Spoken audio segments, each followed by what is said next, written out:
Hello guys, happy Sunday. Warm up muna tayo guys kasi mayroon tayong pupunta ngayong araw na to. Kapatuloy-tuloy ang pag-unat-unat natin guys. Ito na pala yung guys, yung lugar na pinuntahan natin. Kaya nag-ready tayo. Kita naman yun yung guys na exercise natin. Nag-unat-unat kasi mayroon tayong aakyatin na hagdanan. Ito na pala guys, ang ating pupunta ngayong araw na to kasi mayroon tayong gagawin o mayroon tumawag sa atin na pupuntahan natin ang area na to kasi mayroon silang papagawa sa atin. Kaya guys, ito na, habang bago tayo pumasok sa area, yun, nag-unat-unat na naman tayo ulit guys. Ayun na guys, medyo nakatuwaan natin muna. Ito na guys, papasok na tayo dito sa area kung saan natin pupuntahan. Let's go!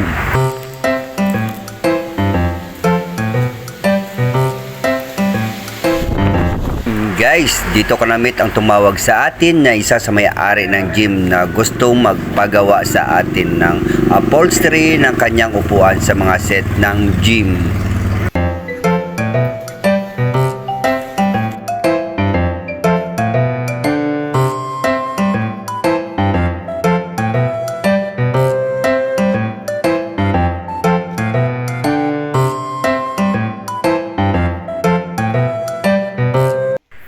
Kaya dito na namin sinumulan ang pag-uusap tungkol sa paggawa ng mga upholstery ng mga set ng gym. Kaya bago kami nagkasundo, pinagtitingnan ko muna ang isa-isa kung anong pwedeng gawin at saka anong proseso ang pwede namin gawin na procedure para magkasundo kami.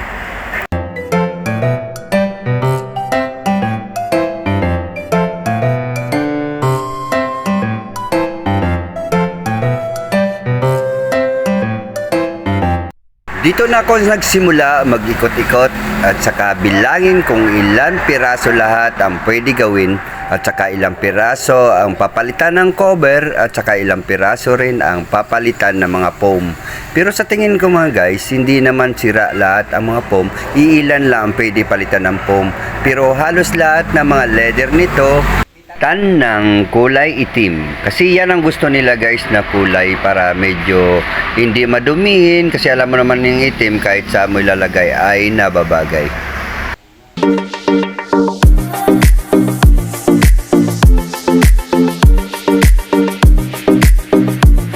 Pagkatapos namin nag-usap at saka pag-ikot-ikot ko at binigay ko na sa kanya ang aking estimates at saka proposal at saka nilisan namin ang lugar.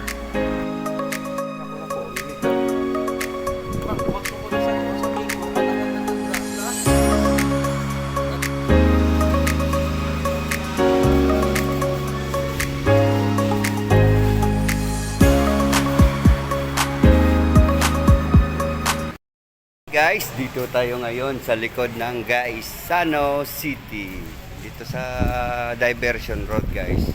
May pinagkaabalaan lang tayo na konting trabaho guys. Dito sa parking area na to guys. Ayan. Ayun. Ayun na. Okay guys, time to go home. Bye-bye na.